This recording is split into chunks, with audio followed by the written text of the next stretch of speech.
এই ভিডিওতে আমরা জানব স্টুডেন্ট পোর্টাল কিভাবে ইনস্টল করতে হবে এবং কিভাবে অ্যাক্সেস করতে হবে।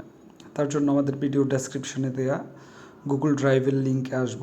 লিঙ্কে আসার পর আমরা ডাউনলোড বাটনে ক্লিক করব। ইন্টারনেট কানেক্টিভিটির উপরে আপনাদের স্পিড নির্ভর করবে কত ফাস্ট কাজটা কমপ্লিট হবে। দেন ডাউনলোড বাটনে আসার পর ডাউনলোড এনিওয়ে,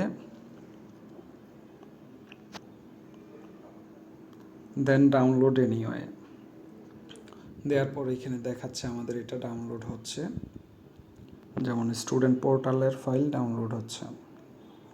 আমরা ডাউনলোড হওয়ার জন্য অপেক্ষা করব।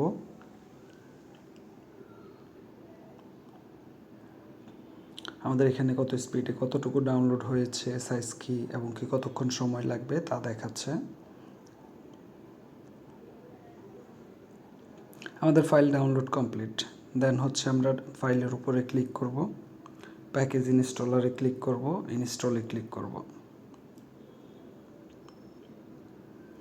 অ্যাপ ইনস্টল সাকসেসফুলি, আমাদের অ্যাপ ইনস্টল হয়ে গিয়েছে।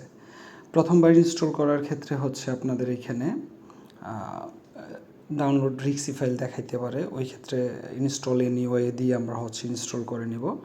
দেন আমাদের যখন ইনস্টল কমপ্লিট হয়ে যাবে আমাদের ফাইলটা এরকম দেখাবে আমাদের মোবাইলে। আমরা হচ্ছে এখান থেকে ওপেনে ক্লিক করব, ফাইলে দিয়ে দেন অ্যালাউ করে দিব। এখন হচ্ছে আমরা আমাদের ইউজার আইডি এবং পাসওয়ার্ড দিয়ে আমরা সিস্টেমে অ্যাক্সেস করে আমাদের প্রয়োজনীয় ইনফরমেশনগুলো দেখতে পারবো। ধন্যবাদ।